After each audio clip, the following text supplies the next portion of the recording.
Salut tout le monde, c'est Noname et aujourd'hui on se retrouve pour l'épisode 4 de The Coma. Dans l'épisode d'avant, on s'était arrêté sur une sauvegarde safe, vraiment totalement safe. On va reprendre et on va essayer de comprendre un petit peu plus ce qui se passe vraiment dans ce lycée qui est assez bizarre, je dois dire. Sans plus attendre, je vous laisse avec la suite de la vidéo. Retour vers le cauchemar. Je vais vraiment retourner dans la classe 1A. Pourquoi est-ce que je la crois d'ailleurs?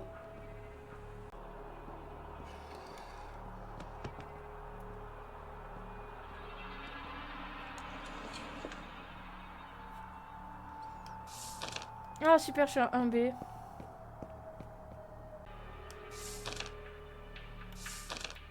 Une fille mystérieuse. J'ai rencontré une fille mystérieuse. Je ne l'avais jamais vue. Mais c'est à coup sûr l'une des filles les plus canons de Shiwa. Elle n'est... Et elle n'était pas snob en plus. Quand nos regards sont croisés, j'ai su que j'étais amoureux. Une sécurité incommodante. Elle a attrapé ma main et a dit « Tu es vivant ». Je n'avais jamais rien vécu de tel. Elle m'a tiré hors de classe et on s'est plongé dans les couloirs sombres du lycée. Quelque part, je savais que tout irait bien, vu qu'elle était avec moi.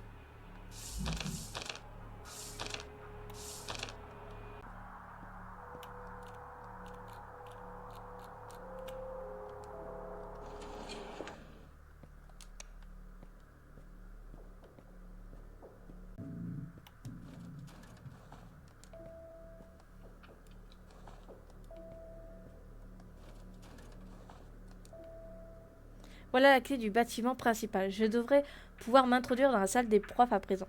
Est-ce que ça va vraiment m'aider à comprendre ce qui se passe ici?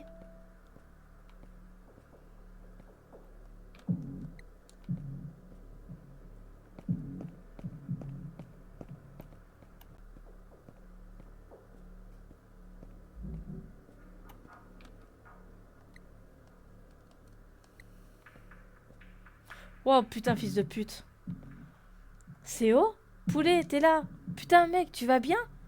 Il faut qu'on se tire d'ici, cet endroit est devenu dingue. Hé hé hé, respire un coup, mon pote. Si tu voyais tes yeux.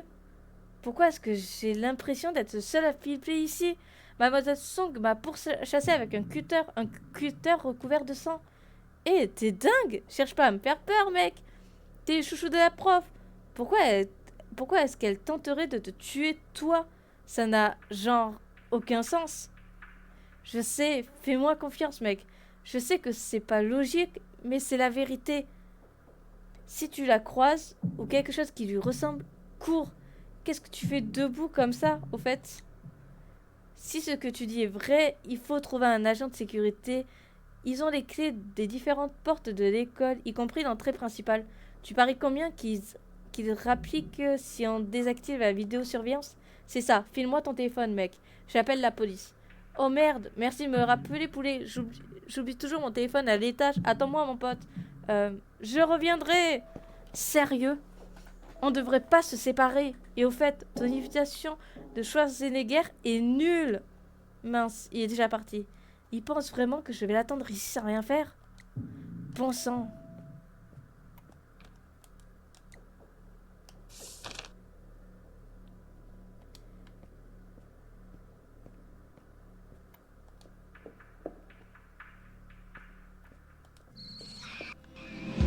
Bonjour. Aïe.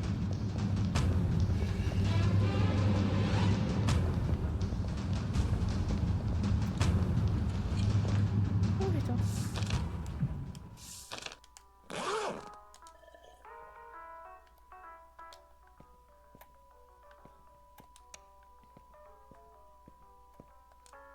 J'ai trouvé la clé et j'ai même croisé Seo. J'ai essayé de l'emmener avec moi, mais il a disparu. Seo? Qui est-ce?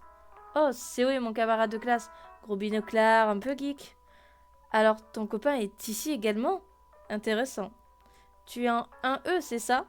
Oui, c'est ma classe. Et c'est là que ce rêve a débuté. Super. Tu penses encore qu'il s'agit d'un rêve? Tu n'as qu'à ouvrir la porte et voir par toi-même. Et sinon, euh, tu es occupé? Allons-y ensemble. Sois un homme, Yungo. J'ai de plus gros problèmes à régler. C'est pas vrai. Qu'est-ce qui vous prend à tous ce soir? Donc, du coup... Ah oui, je dois ouvrir l'autre, du coup.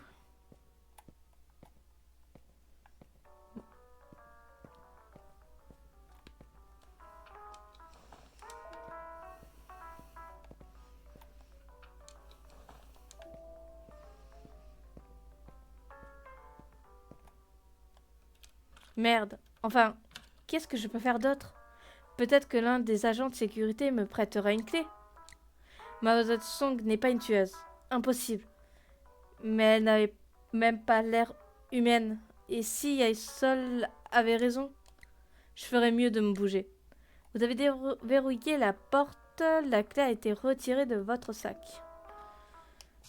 Ok. Merde, voilà. Magie. Je n'en croyais pas mes yeux. Elle faisait de la télékinésie comme une magicienne tout droit sortie d'un jeu vidéo.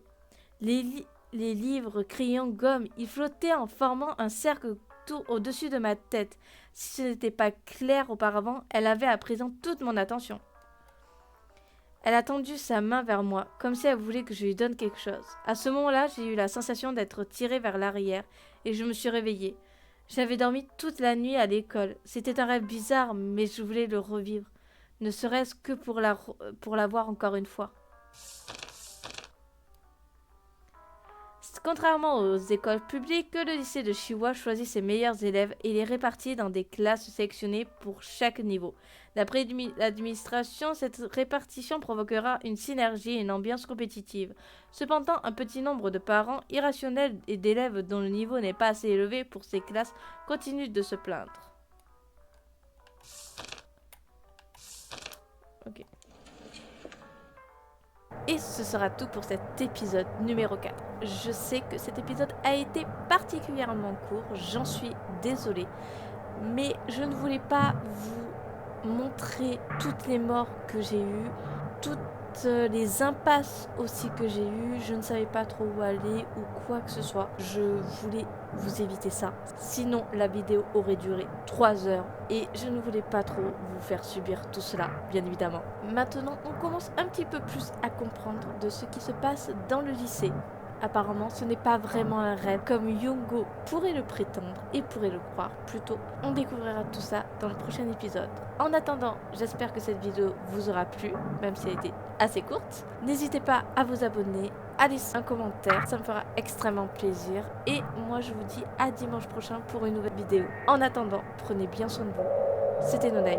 Ciao tout le monde.